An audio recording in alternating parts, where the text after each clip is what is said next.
सुबह की भूख। आज सुमित्रा निवास में फैसले की घड़ी है। जी हाँ, आज यहाँ होने वाला है एक अहम फैसला, जिसके लिए दोनों बड़ी बहुओं के दिलों की धड़कनें बढ़ी हुई है। हर कोई जानना चाहता है कि आखिर आज सासू माँ किसके हक में फैसला देंगी, किसके साथ होगा न्याय और कौन होगा शिकार इस रसोई की राजनीति का। क्या लगता है नीति, माँ जी किसको पहला मौका देगी? मैं भी सही बताऊं तो मुझे ऐसा लगता है कि छोटी को इस घर में आए अभी 10 ही दिन हुए हैं। स्पेशल ट्रीटमेंट इस घर में आजकल सिर्फ उसे ही मिल रहा है। हम दोनों की तो वो हालत है घर की मुर्गी दाल बराबर। इसलिए हम दोनों को किसी तरह का कोई बेनिफिट मिलने वाला है ये बात आप भूल जाइए। माँ जी के मन में सॉफ्ट कॉर्नर सिर्फ छोटी के लिए है, इसलिए पहला मौका चुनने का चांस सिर्फ छोटी को ही मिलेगा। बहुत सही एनालिसिस किया है नीति तूने। सही बताऊं तो मुझे भी ऐसा ही लगता है हम दोनों को नहीं पूछेंगी माँ जी, उस प्रेरणा का ही नंबर आएगा पहले। मैं तो ये कहती हूँ मसा ही आ जाए अगर वो खुद अपने मन से ही रात का खाना चुन ले। बिल्कुल ठीक कहा भाभी आपने। मैं भी बस यही चाहती हूँ, बाकी तो जो चाहे हो जाए, बस ये रात के खाने की मुसीबत ना मेरे सर ना आए। जो नया नया सिपाही भर्ती हुआ है ना हमारी आर्मी में, ये रात के खाने की बला तो उसी के सर लगनी चाहिए। क्या कहती हो? हाँ, तो हमें उसके लिए थोड़ी भूमिका तो बनानी पड़ेगी ना, वरना उस बेचारी नन्ही मुन्नी नादान बच्ची को कहाँ पता है कि नाश्ता, लंच और डिनर में अंतर क्या होता है। बड़ी बहू और मंझली बहू ने मिलकर कूटनीति तैयार की और जाकर जानबूझकर छोटी बहू के सामने बातें करने लगी। नीति, आज माँ जी सबको अपनी अपनी पसंद का काम चुनने का मौका देंगी। भाई घर की बड़ी बहू हूं मैं, मुझे तो ऐसा लगता है पहला मौका मुझे मिलेगा और मैं रात का खाना चुनूंगी। सबसे क्विक और फास्ट डिलीवरी होती है रात के खाने की। माँ जी बाबूजी तो आधे से ज्यादा बार खाना ही नहीं खाते। मेरी तो लाइफ सेट हो जाएगी। फटाफट काम निपटाओ और अपने कमरे में जाकर आराम करो। अरे भाभी, ऐसे कैसे आप ले लेंगी रात के खाने का काम? रात के खाने का काम मुझे मिलेगा। आराम करने का सिर्फ आपका ही मन करता है क्या? हमारा जन्म क्या सिर्फ काम करने के लिए हुआ है? दोनों जिठानियों को रात के खाने के लिए आपस में खींचतान करते देख छोटी बहू को इतना तो समझ में आ गया था कि हो ना हो रात के खाने में जरूर कुछ ऐसी बात है जिसके लिए ये दोनों आपस में तू मैं कर रही है। कुछ ही देर में सासू माँ ने तीनों बहू को अपने सामने बुलाकर खड़ा कर लिया था। छोटी बहू, भाई तुम इस घर में अभी नई आई हो। तुम 3 बहुएं हो और घर में 3 ही वक्त का खाना बनता है। लड़ाई झगड़ा विवाद की कोई बात ही नहीं है बेटा। तीनों एक एक समय का खाना पकड़ लो और खुशी खुशी बनाओ, ना आपस में कोई झगड़ा ना क्लेश। हम तो बस यही चाहते हैं। ऐसा सोचकर ही शुरुआत में ही काम का बंटवारा कर रहे हैं ताकि कभी भी तुम तीनों के बीच किसी तरह का मनमुटाव ना रहे। सास की बात सुनकर छोटी बहू के मन में खुशी का लड्डू फूट जाता है। ये लो, मेरी दोनों जिठानियां तो खुशी से फूल ही नहीं समा रही थी कि पहले काम पसंद करने का मौका उन्हें मिलेगा। और यहाँ तो बाजी उल्टी पड़ गई। माँ जी ने तो सबसे पहले मुझसे पूछ लिया। वैसे मुझे याद है, माँ भी हमेशा यही कहती थी कि रात का खाना तो फटाफट बन जाता है, सबसे ज्यादा झंझट तो दोपहर के खाने में होता है। मैं ऐसा करती हूँ, रात का खाना ही चुन लेती हूँ और फिर ये दोनों लड़ती रहे आपस में, मुझे उससे क्या। माँ जी, मैं चाह रही थी कि रात के खाने की जिम्मेदारी आप मुझे दे दे तो मुझे अच्छा लगेगा। बाकी 2 वक्त का खाना बचेगा वो दोनों भाभियां मिलकर संभाल लेंगी। ठीक है बेटा, जैसी तुम्हारी इच्छा। आज से रात के खाने की जिम्मेदारी तुम्हारी। बड़ी बहू, अब तुम्हारी बारी। इस घर में सबसे पहले बहू बनकर तुम आई थी, इसलिए तुम्हारा अधिकार भी नहीं मार सकती मैं। अब तुम बताओ, तुम किस समय के काम की जिम्मेदारी लोगी? माँ जी, मुझे आप सुबह के नाश्ते की जिम्मेदारी दे दीजिए। मैं ना सबको रोज रोज बढ़िया बढ़िया नाश्ता बनाकर खिलाऊंगी। मुझे भी कोई एतराज नहीं है, दोपहर के खाने की जिम्मेदारी मेरी। वैसे मुझे भी ना सादा खाना बनाना अच्छा लगता है और दोपहर के समय सभी लोग सादा दाल चावल रोटी सब्जी खाना पसंद करते हैं, तो मैं दोपहर के खाने की जिम्मेदारी आराम से संभाल लूंगी। तीनों बहुओं के बीच काम का बड़े प्रेम से बंटवारा हो गया था और अब समय आ गया था कि सब अपने अपने हिस्से का काम संभाले। उसी रात, छोटी भाभी आज डिनर में क्या बनाओगी? प्रीति, मैं सोच रही थी आलू गोभी की सब्जी और रोटियां बना लेती हूँ। आलू गोभी की सब्जी तो ठीक है भाभी, लेकिन रोटियां मत बनाना। आप ऐसा करना, पराठे सेक देना। ठीक है, मैं बना दूंगी। कुछ देर बाद छोटी बहू ने खाना बनाकर तैयार कर लिया था और सभी लोग डाइनिंग टेबल पर भी बैठ गए थे।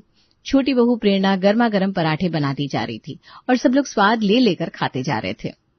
अरे बेटा, बड़ा स्वाद है। वैसे तो मैं 4 पराठे खाकर उठ जाती हूँ, लेकिन तुम्हारे हाथ से तो 6 पराठे खा लिए मैंने, लेकिन अभी भी ऐसा लग रहा है कि पेट नहीं भरा। ठीक कह रही हो माँ, मुझे भी ऐसा लग रहा है जैसे मैं खाते खाते थक गया हूँ लेकिन पेट ही नहीं भर रहा। अरे चिंता क्यों कर रहा है? ऐसा लग रहा है तो थोड़ी देर बाहर टहल करा फिर खा लेना। खाना कहीं भाग थोड़ी ना जा रहा है। छोटी बहू तुम ऐसा करना, 10-12 पराठे अलग से सेक कर कैसरोल में रख देना। सब्जी तो बची है ना? नहीं मम्मी जी, वो क्या ना, सब्जी तो खत्म हो गई। इतना बड़ा परिवार है, तुमने क्या बिल्कुल 2 ही चम्मच सब्जी बनाई थी? देख बेटा, रात बड़ी लंबी होती है और हमें ना इतनी देर तक भूखा रहने की आदत नहीं है। अब तो ऐसा कर, फटाफट से थोड़ी सब्जी और छौंक दे और पराठे बनाकर कैसरोल में रख दे। इतनी लंबी रात है, जिसको जब भूख लगेगी वो खा लेगा। बेचारी प्रेरणा को समझ में नहीं आ रहा था कि जब डिनर सब लोग कर चुके हैं तो किसी को भूख क्यों लगेगी। डिनर के बाद किसको भूख लगती है? खैर, नई नई शादी थी, इसलिए इस समय सास से इस तरह का सवाल पूछना थोड़ा अजीब लग रहा था। इसलिए प्रेरणा चुपचाप एक बार फिर रसोई में जाती है और सब्जी बनाने लगती है। सब्जी पराठे बनाने के बाद पूरे 1.5 घंटे के बाद जब वो रसोई से निकलती है तो रात के 11:30 बज चुके थे। तभी उसे सामने से उसकी जेठानियां आती नजर आती है। अरे छोटी, अभी तक रसोई में लगी हुई है क्या तू? हाँ दीदी, वो माँ जी ने बोला कि मैं फिर से सब्जी बना दूं और पराठे भी सेक कर कैसरोल में रख दूं। मुझे समझ में नहीं आ रहा, खाना तो सब लोग खा चुके हैं, अब इस खाने का माँ जी क्या करेंगी? छोटी बहू की मासूम से सवाल को सुनकर दोनों जिठानियां खिलखिलाकर हंस पड़ती है। अरे मेरी प्यारी प्यारी देवरानी जी, अभी तो आपको पता ही नहीं है कि आपके साथ असलियत में हुआ क्या है। ये जो सुमित्रा निवास है ना, यहाँ की एक विचित्र रीत है। अब आप तो शादी करके इस घर में आई है और उसके दूसरे दिन ही हमारे देवर जी के साथ घूमने के लिए गोवा निकल गई। गोवा से लौट कर आई तो पग फेरे के लिए अपने मायके निकल गई और जैसे ही मायके से लौट कर आई तो माँ जी ने आपको रात के खाने की जिम्मेदारी सौंप दी। तो कुल मिलाकर आपके साथ हुआ ये कि आपकी मासूमियत का फायदा उठाया गया है। इस घर के हर सदस्य को सुबह 5 बजे खाना खाने की आदत है। वो क्या है ना, सुबह की भूख हमारे घर में किसी को बर्दाश्त नहीं है। ये कैसे बेतुकी से बात कर रही है भाभी आप? सुबह की भूख क्या होता है? मैं तो पहली बार सुन रही हूँ। सुबह सुबह 5 बजे उठकर लोग पूजा पाठ करते हैं, योग करते हैं, मॉर्निंग वॉक करते हैं। खाना कौन खाता है? हमारे घर के लोग खाते हैं ना। अब तुम भी इस घर में आ गई हो, तुम चाहो तो तुम भी उन्हें ज्वाइन कर सकती हो।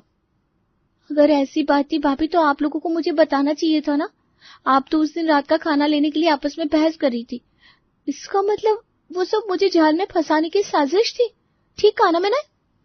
प्रेरणा की बात सुनकर दोनों देवरानियां एक दूसरे को आंख मारती हैं और खिलखिलाकर हंस पड़ती है। हाँ हाँ, इतने सालों से हम फंसे थे, अब तुम आई हो तो कुछ दिन तुम आनंद लो। और ऐसा तो है नहीं कि हमने रात का खाना कभी बनाया नहीं। आप लोगों के कहने का मतलब यह है कि जो रात का खाना बनाएगा दरअसल उसे एक वक्त का नहीं बल्कि 2 वक्त का खाना बनाना पड़ेगा। हाँ देवरानी जी, आप बिल्कुल सही पकड़ा है आपने। अब आपको सब कुछ पता चल ही गया है तो कल से थोड़ा जल्दी जल्दी हाथ चलाना और एक ही बार में 2 टाइम का खाना बनाकर तैयार कर देना, ताकि तुम्हें रोज रोज 2 बार सब्जी ना बनानी पड़े। हम दोनों ने जिठानी होने का पूरा फर्ज निभा दिया और इस घर की सारी परंपराएं और रीति रिवाज अच्छी तरह तुम्हें समझा दिए। तुम भी अच्छी बहू की तरह कल से अपनी कमर कस लो। देवरानी प्रेरणा को इतना तो समझ में आ गया था कि दोनों जिठानियों ने मिलकर उसके साथ एक गेम खेला है और जानबूझकर उसे इस रात के खाने के चक्कर में फंसाया है। बेचारी छोटी बहू अगले दिन से रात के समय डबल डबल खाना बनाती और सुबह उठते ही सब लोग उसे चट कर जाते। प्रेरणा, अब जब तुम खाना बना कर रखती हो तो कम से कम इतना तो बनाया करो कि सुबह की भूख मिट जाए। मैं तो आज भूखा ही रह गया। दोनों भाइयों ने मिलकर सारा खाना खत्म कर दिया था। जब तक मैं सोकर उठा खाना था ही नहीं किचन में। अरे आप लोग हफ्सी हो क्या? रात में खाकर सोते हो, सुबह आंख खुलते फिर खाना खाने लगते हो। 2 घंटे बाद भाभी नाश्ता बनाती है फिर खा लेते हो। कोई लिमिट भी होती है कि नहीं? ये किस तरह से बात कर रही हो तुम? और अब क्या तुम हमारे खाने पीने पर भी नजर लगाओगी? तुम्हें तो अब इस घर में आए हुए 4 दिन हुए हैं और दोनों भाभियों को देखो, इतने सालों से खुशी खुशी सबके लिए खाना बना रही हैं। तुमसे पहले ना हमारी सुबह की भूख का इंतजाम भी दोनों भाभियां ही किया करती थी। मजाल है जो कभी खाना कम पड़ा हो। और तुम अब इस घर की बहू बन गई हो तो सबके खाने पीने का ख्याल रखना तुम्हारी जिम्मेदारी है। आज तो तुमने मेरे सामने ये बात कर दी, लेकिन खबरदार जो माँ बाबूजी या भैया के सामने कभी इस तरह की बात अपने मुंह से निकाली। अगले दिन, बहू मटर पनीर बना लो आज, और मटर पनीर के साथ ना सबको बड़ी खुलकर भूख लगती है। मेरे मंजीत और इंद्रजीत तो 12 बजे उठकर भी 2-2 रोटियां खाएंगे, इसलिए आज रोटियां थोड़ी एक्स्ट्रा ही बनाना। मेरी तो जिंदगी खराब हो गई है। पता नहीं कैसे भुक्कड़ों के घर में शादी कर ली मैंने। सुबह शाम दिन रात खाना खाना खाना, इतना खाना कौन खाता है यार?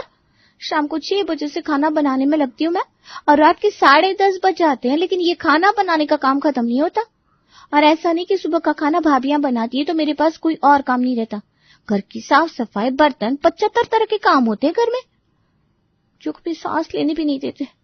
इस तरह से इन लोगों को सुबह की भूख लगती रहती है ना, मैं तो रोटियां बनाते बनाते पागल हो जाऊंगी एक दिन। बेचारी प्रेरणा बड़बड़ाते हुए रोटियां सेक रही थी, तभी दोनों जिठानियां रसोई में आती है। भाभी खाना तो हो गया, हम दोनों तो फ्री हो गए, ऐसा करते हैं वॉक पर चलते हैं, आराम से ठंडी ठंडी हवा में सैर करेंगे। हाँ क्यों नहीं नीति, सैर करने जा ही रहे हैं तो ऐसा करेंगे, नुक्कड़ की आइसक्रीम जरूर खाकर आएंगे।